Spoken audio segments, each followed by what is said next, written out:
আসসালামু আলাইকুম। আজকে আমি বানাচ্ছি একদম ক্রিমি ও ইয়াম্মি মালাই কুলফি। এটা বানানো খুবই সহজ আর খেতে ভীষণই মজার। এটা আপনারা সবাই বানাতে পারেন। একদম ঘরোয়া কিছু উপকরণ দিয়ে বাজারের থেকে অনেক বেশি মজার কুলফি। ভিডিওটি পুরো দেখুন। আমার চ্যানেলে নতুন হলে চ্যানেলটা সাবস্ক্রাইব করে পাশে থাকা বেল আইকনটি ক্লিক করে দিবেন। চলুন তাহলে মালাই কুলফি তৈরি করে নিই। প্রথমে এখানে নিয়েছি 250 গ্রাম দুধ। আমি 500 গ্রাম দুধ ব্যবহার করব। এখানে আমি 1 কাপ দেখিয়েছি। এবার নিয়েছি 10-12টা কাজু বাদাম ও 10-12টা কিশমিশ আর 3 টেবিল চামচ মতো চিনি। এবার একটা মিক্সার জারের মধ্যে এই কাজু বাদাম ও কিশমিশ একটু দুধ দিয়ে আমি খুব ভালো করে ব্লেন্ড করে নেব।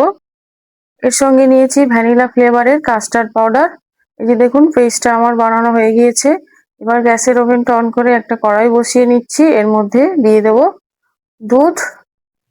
এবার এই যে 3 টেবিল চামচ দুধ নিয়েছি, এটার মধ্যে আমি দিয়ে দেবো ভ্যানিলা ফ্লেভারের কাস্টার্ড পাউডার। পাউডারটা আমি 2 টেবিল চামচ মতো নিয়েছি, আপনারা আপনাদের পরিমাণ মতো নিয়ে নেবেন। যে দুধটা দিয়ে গুলে নিলাম।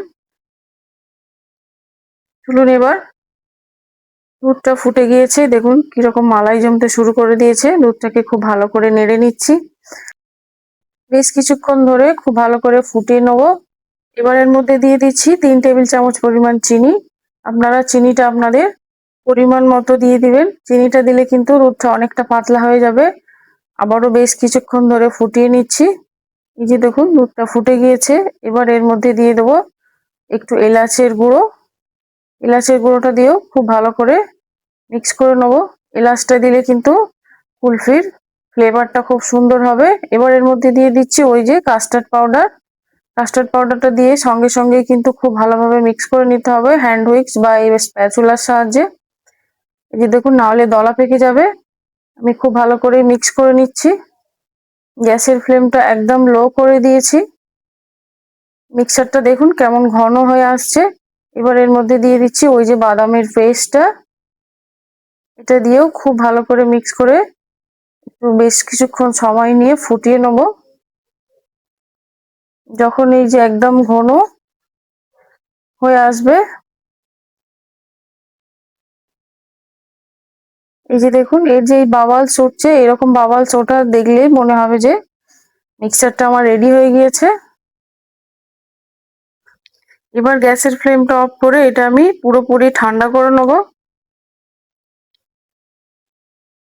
কিছুক্ষণ ঢাকনা দিয়ে ঢেকে রেখেছিলাম। এই যে দেখুন মিক্সারটা পুরো ঠান্ডা হয়ে গিয়েছে। ঠান্ডা হতে কিন্তু আরো একটু ঘন হয়ে গিয়েছে। এবার এটা আমি একটা আইসক্রিমের মোল্ড নিয়েছি। এই যে কুলফির মোল্ড, এই কুলফির মোল্ডের মধ্যে খুব সাবধানে এটা ভরে নেব। একটা স্প্যাচুলা দিয়ে আমি খুব সাবধানে এক এক করে মোল্ডগুলোর মধ্যে দিয়ে দিচ্ছি। কুলফিটা কিন্তু বানানো খুবই সহজ আর খেতে ভীষণই মজার। একদম বাজারের থেকেও অনেক মজার কুলফি আপনি বাড়িতে বানাতে পারেন। অবশ্যই একবার ট্রাই করবেন আর আমাকে কমেন্ট করে জানাবেন। এই যে দেখুন সবগুলো আমি ভরে নিয়েছি। এবার এটা ঢাকনা দিয়ে ঢেকে আমি ডিপ ফ্রিজের মধ্যে প্রায় 24 ঘন্টা রেখে দেব। আর বাকি যে মিক্সার একটু বেশি হয়ে গিয়েছে, আমি এখানে একটা কাঁচের গ্লাস নিয়েছি। এই গ্লাসের মধ্যে এটাকে ভরে, এই যে দেখুন ভরে নিয়েছি। এর মধ্যে দিয়ে দিলাম কিছু গোলাপের পাপড়ি। রাস্তার ধারে যে মটকা কুলফি গুলো বিক্রি হয় পুরো সেই রকমই বানাচ্ছি। দেখতে ভীষণই সুন্দর। এই যে দেখুন গোলাপের পাপড়ি গুলো দিয়ে দিয়েছি। এবার একটা ছোট্ট পলিথিন নিয়ে এটাকে প্যাক করে নেবো। আপনাদের কাছে অ্যালুমিনিয়াম ফয়েল থাকলে ফয়েল দিয়ে করে নেবেন। এবার একটা ছুরি নিয়ে আমি 3টে এরকম কেটে নিচ্ছি ছোট ছোট করে। আইসক্রিমের কাঠিগুলো এর মধ্যে দিয়ে দেবো। এই যে দেখুন এটাও আমি ডিপ ফ্রিজের মধ্যে দিয়ে দিয়েছি, প্রায় 24 ঘন্টা রেখে দেবো। ফিরে এলাম 24 ঘন্টা পর।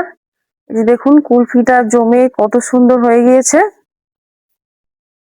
দেখতে এত সুন্দর লাগছে, এটাকে কাটতেই মন চাচ্ছিল না। একটু এরকম ঘুরিয়ে নিলেই খুব ভালোভাবে উঠে আসবে। এই যে দেখুন আমি উঠে নিয়েছি। এবার এটাকে ছুরি দিয়ে কেটে আমি সার্ভ করব। দেখতে সুন্দর লাগার জন্য আরো কিছু গোলাপের পাপড়ি ও বাদাম ভাজা একটু সরিয়ে দিলাম।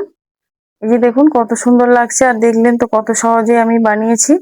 এবার চলুন ওই যে স্টিক কুলফিগুলো আমি বানিয়েছিলাম সেগুলো একটু সার্ভ করে নিই। খুবই সহজভাবে উঠে আসছে দেখুন।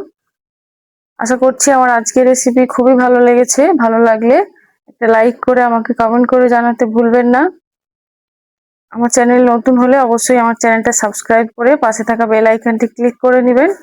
আবারও নিয়ে আসছি অন্য এক রেসিপি। সবাই ভালো থাকবেন। আল্লাহ হাফিজ।